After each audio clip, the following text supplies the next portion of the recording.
நான் நேர்மையா கேட்டா நீங்க பதில் சொல்லுவீங்களா? சொல்லுங்க. நான் கேளுங்க. வந்து 40ங்கிறது ஜெனரலா நான் சொன்ன ஒரு நம்பர். ம். நான் அதுக்கு மேலயும் கேட்டிருக்கலாம், அதுக்கு கம்மியும் கேட்டிருக்கலாம். இன்னைக்கு நீங்க எவ்வளோ கதை கேட்டாலும் நீங்க தூங்காம இருந்திருப்பீங்களா? நீங்க படத்திலேயே நான் பார்க்குறேன் தியேட்டர்ல அத்தன பேர் தூங்குறாங்க. திரும்ப அத பத்தி கேட்கிறீங்கன்னா, நீங்க தான் என்ன குத்த பார்த்துட்டே இருக்கீங்க. சிவகார்த்திகேயன் 2050ல வந்து சிஎம்மா வந்து மென்ஷன் பண்ணியிருக்கீங்க. அந்த கோவத்திலயா? கள்ளக்காதல அதிகமா ஆதரிக்கிறீங்களோ? சார் அஸ்வின் சார் உங்களுக்கு ஒரு கேள்வி. அந்த டயலாக் வர்றப்போ உங்க மனநிலை எப்படி இருந்தது? ஜாலியா தான் சார் இருந்தது. அந்த அளவுக்கு பக்குவமா ஆயிட்டீங்க. வாழ்த்துக்கள், வாழ்த்துக்கள். Thank you sir. அஸ்வின் ப்ரோ. நீங்க அண்ணன் கேட்கும்போது அசால்ட்டா சொல்லிட்டீங்க ஜாலியான்னு. பட் ஆனா அந்த டயலாக் உங்களுக்கு எவ்வளவு அளவுக்கு ஆழமா உங்களை காலி பண்ணுச்சுன்னு உங்களுக்கு தெரியும். குத்திச்சுன்னு தெரியும். பட் அந்த டயலாக்கே ஃபர்ஸ்ட் நீங்க அவர் ஃபோன் பண்ணும்போது ஹாட்ஸ்பாட்டா அது அப்படி இருந்தது அப்படின்னு சொன்னீங்க. பட் உங்களை நடிக்க வைக்கும் போது இந்த டயலாக் தான்டா அமர் சொல்ல போறான் அப்படின்னும் போது என்ன தோணுச்சுன்னு தான் கேட்குறோம். அதே போல இப்போ நீங்க கதைகள்லாம் கேட்கும்போது தூங்குறீங்களா இல்ல முழிச்சுக்கிட்டீங்களா? ஒரே ஒரு கேள்வி. நான் நேர்மையா கேட்டா நீங்க பதில் சொல்லுவீங்களா? சொல்லுங்க. நான் வந்து 40ங்கிறது ஜெனரலா நான் சொன்ன ஒரு நம்பர். நான் அதுக்கு மேலயும் கேட்டிருக்கலாம், அதுக்கு கம்மியும் கேட்டிருக்கலாம். இன்னைக்கு நீங்க எவ்வளோ கதை கேட்டாலும் நீங்க தூங்காம இருந்திருப்பீங்களா? நீங்க படத்திலேயே நான் பார்க்குறேன் தியேட்டர்ல அத்தன பேர் தூங்குறாங்க. நாங்க யாரையும் புண்படுத்துறதுக்காக யாரும் பேசுனது கிடையாது. நான் தெளிவாவும் நான் அதுக்கான ஒரு ஒரு வீடியோ நான் குடுத்துட்டேன்.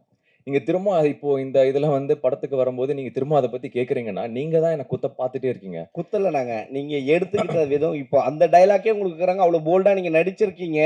அது இப்போ நீங்க முழிச்சுக்கிட்டீங்களா? இப்போ நடிக்கிறதுக்கான முன்னேற்றம் வந்துட்டு இருக்கீங்களான்னு தான் சார் நான் கேக்குறேன். உன்னமே நான் வந்து நான் ஒரு ப்ராப்பர் ஆக்டர் நான் சொல்ல மாட்டேன். நான் கத்துக்கிட்டு தான் இருக்கேன். இன்னைக்கு நான் விக்னேஷ் கார்த்திக் கிட்ட அவர்கிட்டயும் நான் நிறைய கத்துக்கிட்டேன். நான் வொர்க் பண்ற ஒவ்வொரு டைரக்டர் கிட்டயும் நான் கத்துக்கிட்டு தான் இருக்கேன்.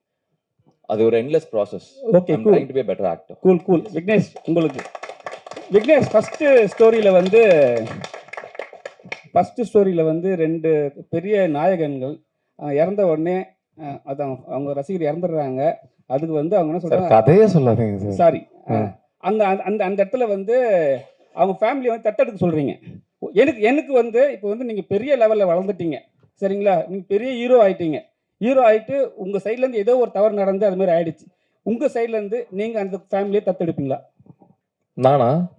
இல்ல அகைன் இதுக்கு பதில் சொன்னா கதை ரிலேட்டடா பதில் சொல்ற மாதிரி இருக்கும். ஆனா அஸ்வின் பத்தி கண்டிப்பா நான் இந்த படம் பண்றதுக்கு முன்னாடியே வந்து நிறைய பேர் வந்து இவரை பத்தி பண்ணுமா அப்படிலாம் சொன்னாங்க. ஆக்சுவலி நிறைய பேர் அதான் லென்த்தா போயிடும். நான் சக்சஸ் மீட்னு ஒன்று நடந்ததுன்னா அதுல லென்த்தா சொல்றேன். நீங்க நினைக்கிற மாதிரி அவர் கிடையாது. ஒரு டோட்டலா வேற மாதிரி உண்மையாவே. Correct sir. நீங்க தானு சாருக்கு வந்து நன்றி சொன்னீங்க. பெரிய வந்து ரிலீஸ் ஆகல அப்படின்னு. ஆமா சார். அது ஓகே தியேட்டர் கிடைக்கல. ஆனா மங்காத்தான்னு ஒரு படம் வருது. அதை ஏதாவது ஃபீல் பண்ணீங்களா? மங்காத்தாவும் வராம இருந்தா நல்லா தான் இருந்திருக்கும். பட் ஆனா மங்காத்தா வந்து முன்னாடியே டேட் போட்டாங்க. ஸோ அதனால நாங்க கேட்க முடியாது. நாங்க வரலாம்னு நினைக்கும் போது தான் தெரிய டேட் போட்டாங்கன்றதுனால அவங்க கிட்ட கேட்டோம் சார். அப்ப அடுத்த படத்துல 2 ரசிகர்களையும் திட்ட மாட்டீங்க. அவரை மட்டும் திட்டுவீங்கன்னு நினைக்கிறேன். நாங்க எந்த ரசிகர்களை திட்டணும்னு நீங்க நினைக்கிறீங்கன்னு தெரியல. நாங்க பெரிய ஹீரோ தான். நாங்க யாரையும் சும்மா கற்பனையா நினைச்சு திட்டணும் சார். சார் ஒரே நிமிஷம். ஆக்சுவலா மங்காத்தா தேரி 2 வந்தா தான் நல்லா இருக்கும்னு நான் ஃபீல் பண்ணேன். அது உங்களுக்கு புரிஞ்சிருக்குன்னு நினைக்கிறேன். இல்ல அவரு சும்மா கற்பனையா பேசுறாரு. அதை கண்டுக்காதீங்க. விக்னேஷ்ஜி சொல்லுங்க. நீங்க சொன்னீங்க அவர்கிட்ட 2 ஹீரோ நீங்க எந்த ஹீரோன்னு யோசிச்சேன்னு சொன்னீங்க. ஆமா. இப்போ உங்களுக்காக விட்டு கொடுத்துருக்காருல்ல அந்த படத்தோட ஹீரோ தானே கலாய்ச்சிருக்கிறீங்க. அதான் அது நீங்க அப்படி நினைச்சீங்கன்னா அந்த பப்ளிகாம் போடுற விஜய் தானே கலாய்ச்சிருக்கீங்க. சார் ரஜினி சாரும் பபுள் கம் போட்டிருக்காரு. இல்லையே அந்த ஸ்டைல்ல போடல எது இல்ல சிவாஜி பார்த்தது இல்லையா நீங்க? சிவாஜி த பாஸ் அதுல போட்டிருக்காரு. போட்டு தாங்க போட்டிருக்காரு. இது சார் ரஜினி சார் பண்ணாததா சார்? இது தளபதி மட்டும் தாங்க இப்படி பண்ணிருக்காரு. இல்ல அது உங்களோட கற்பனை. அவர் விஜய் கலாய்க்க மாட்டார் சார். விஜய் ரசிகர் அவரு. கள்ளக்காதல அதிகமா ஆதரிக்கிறீங்களோ? இன்னும் நீங்க பேசலையே அப்படின்னு பார்த்தேன். லேட்டா பேசினாலும் லேட்டஸ்டா கள்ளக்காதலுக்கு பயங்கரமா ஒரு பிலாசபிலாம் சொல்றீங்க. சசிகுமார் சார் ஒரு டயலாக் சொல்லியிருப்பார்ல, பின்னாடி இருந்து இவரு தான் எமோஷன் ஆவார்னு பார்த்தேன். இதுவே தப்பா இருக்குது, பொண்ணை லவ் பண்ற மாதிரி வருதுன்னு நினைச்சேன். பட் ஆனா அதை விட பெரிய குண்டு கூட இருக்கிற ஃப்ரெண்டு துரோகம் பண்ற மாதிரி ஒண்ணு வச்சீங்கல்ல. கேள்வி திரும்பி கேளுங்க சார். ஃபர்ஸ்ட் கேட்டீங்களா கேளுங்க. இல்ல கள்ளக்காதல் தானா? இல்ல சார் காதல் எது சார்? நல்ல காதல் கள்ளக்காதல் எல்லாமே காதல் தானே சார். அதான் மாதிரிதா. பட் அது சரியா தப்பான்றது அகைன் அவங்க உங்களோட அதுக்குன்னு கள்ளக்காதல் ஆதரிக்கிறேன் அப்படி எடுத்துக்காதீங்க. இல்ல சார் ஒருத்தருக்கு துரோகம் பண்ணாவே அது கள்ளக்காதல் கணக்கு தானே சார் அது வருத்தம். அப்புறம் எப்படி சார் அது நல்ல காதல் எல்லாமே சொல்ல முடியும்? அந்த 2 பேருக்கு அது நல்ல காதல் தானே. புருஷனுக்கு தான் அது கள்ளக்காதல், அவங்க 2 பேருக்கு அது நல்ல காதல் தான். அதே அந்த அதே போல இப்போ இருக்க ஜென்ரேஷனையும் கொச்சையா தான் சொல்ல வர்றீங்க. எந்த ஜெனரேஷனு? அந்த பொண்ணு வந்து ஆல்ரெடி பாய் ஃப்ரெண்ட் செக்ஸ் வச்சுக்கலாமா பொண்ணு பார்க்க வரும்போது கேக்குது. எந்த பொண்ணு? அந்த அந்த பொண்ணு ஏன் கேக்குது? அந்த யாருன்னே தெரியாது. வந்தவர் என்ன சொல்றாரு? பொண்ணுங்களுக்கெல்லாம் முடி வளர்க்க தான் தெரியும், முடிவெடுக்க எங்க தெரியும் அப்படின்னு கேக்குறாரு. என் பையன் நான் சொல்றத தட்ட மாட்டான், உன் பொண்ணுகிட்ட என்ன கேட்டுக்கிட்டு நீ கல்யாணம் பண்ணி அப்படின்னு சொல்றாரு. அவரு மேல இருக்கிற கோவத்துல அந்த பொண்ணு அப்படி பேசுறா. அது எப்படி சார்? இல்ல நீங்க அதுக்கு எக்ஸ்ட்ரா டயலாக் கொடுத்தீங்களோ அப்படின்னு லவ் ஸ்டோரின்னு ஒண்ணு வந்ததுல அதுல ஆமா. இப்ப லேட்டஸ்டா வரும்போது அதுல பாட்டி சொல்லுவாங்க, பாட்டி போய் நீ இது பண்ணு அப்படின்னு சொல்லுவாங்க. ஸோ இதுல வந்து இந்த பொண்ணு டைரக்டா அப்பா உக்காந்துட்டு இருக்கும்போதே கேக்குது இவ்வளவு தெரியுமா, நம்ம தமிழ்நாட்டு பொண்ணுங்களை அப்படி கேட்க முடியுமா, கேக்குறாங்களா அப்படின்ற மாதிரி தோணுது. கரெக்ட். இவங்க கேட்டதுக்கு தானே தம்பிராமையா சார் வந்து கிளைமாக்ஸ்ல பதிலடி கொடுக்குறாரு. நான் இதுதான் கிளைமாக்ஸ் அப்படின்னு முடிச்சிருந்தேன்னா நீங்க சொல்றது கரெக்ட். அதுக்கப்புறம் சார் வந்து பேசுறாருல்ல, நீ சொன்னது தப்பு அப்படின்ட்டு. அவர் ஏன் பேசுறாருன்னா, சில பேருக்கு சில விஷயத்த சொல்ற விதத்துல சொன்னாதான் புரியும், அதுவே நீதானமா சொன்ன அப்படின்ற மாதிரி சொல்றாருல. விஷ்ணு விஷால் சார் ப்ரொடக்ஷன் போட்டிருக்கீங்க. அப்புறம் வந்து அவர் எந்த படத்தா இருந்தாலும் ப்ரமோஷனுக்கு வந்துருவாரு. ஏன் அவர் கூப்பிடல? ஒருவேளை வந்து சிவகார்த்திகேயன் 2050 வந்து சிஎம்மா வந்து மென்ஷன் பண்ணிருக்கீங்க. அந்த கோவத்திலயா இப்ப வந்து சிவகார்த்திகேயன் வந்து ஒரு இஷ்யூ போயிட்டு இருக்கு, எதுக்கு தேவையில்லாம வந்து அவர் கோத்து விட்டுறீங்க? அதாவது சரி, ஓகே.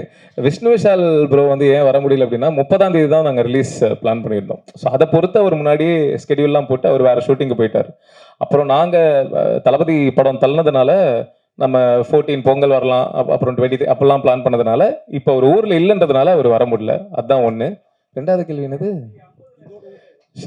அந்த கோவத்தில் இல்ல அதெல்லாம் இல்லை, அது ஒரு கற்பனை, அது ஜாலியா வச்சோம். சார் அதே மாதிரி விஜயகாந்த் ஜெயந்தி விஜய் சேதுபதியை ஏன் எதிர்க்கட்சி தலைவராக்குனீங்க? இல்லை சார், ஒரு சிஎம்ஓ ஒருத்தர் தானே சார் இருக்க முடியும்.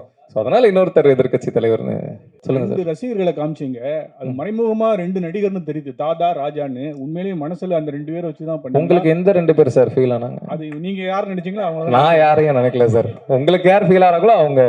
படமா ரொம்ப நல்லா இருக்கு. Thank you sir.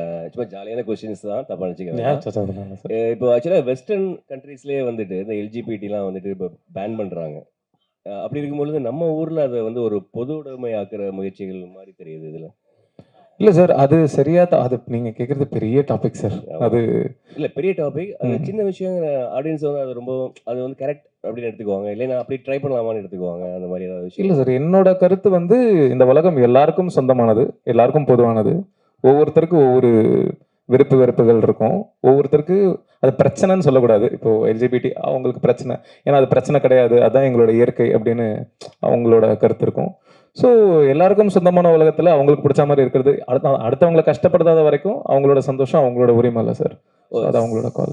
சரி, ஓகே. ஃபர்ஸ்ட் பார்ட்டில் வந்துட்டு நீங்கள் சினிமா அந்த கிரேஸை வந்து கொஞ்சம் இது பண்ணியிருப்பீங்க, கிரிட்டிசைஸ் பண்ணியிருப்பீங்க இல்லையா, நடிகர்கள் மேலே. ஃபர்ஸ்ட் கதையில் பண்ணியிருப்பீங்க. செகண்ட் பார்ட்ல, அதாவது செகண்ட் ஹாஃப்ல நீங்க என்ன சொல்ல வரீங்கன்னா, நடிகர்கள் தான் 2050 வரை சிஎம் ஆகுறாங்கன்ற மாதிரி காமிச்சிருப்பீங்க. அது ஒரு கான்ட்ராஸ்டான விஷயமா? அது ஒரு சர்காஸ்டிக்கான ஒரு விஷயம் தானே சார்.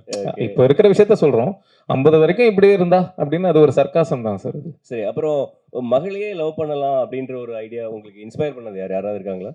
இல்ல, நீங்க கதையெல்லாம் ரிவீல் பண்றீங்க. இதுக்கு நான் பதில் சொன்னா கதையை சொல்ற மாதிரி ஆயிரும். சரி, ஆனா அது இல்ல அப்படின்னு தானே நம்ம கடைசியில சொல்றோம். ஓகே. அப்புறம் lover and girl bestie, lover and boy பெஸ்டிலாம் இருக்கிற மாதிரி ப்ரொடியூசருக்கு வந்து ஒய்ஃப் இருக்காங்க.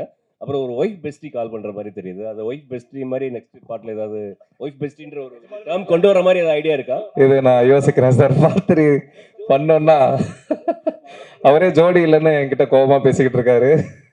இது என்கிட்ட ஐடியாவை சொல்லி ட்ரை பண்ணலாம் சார்.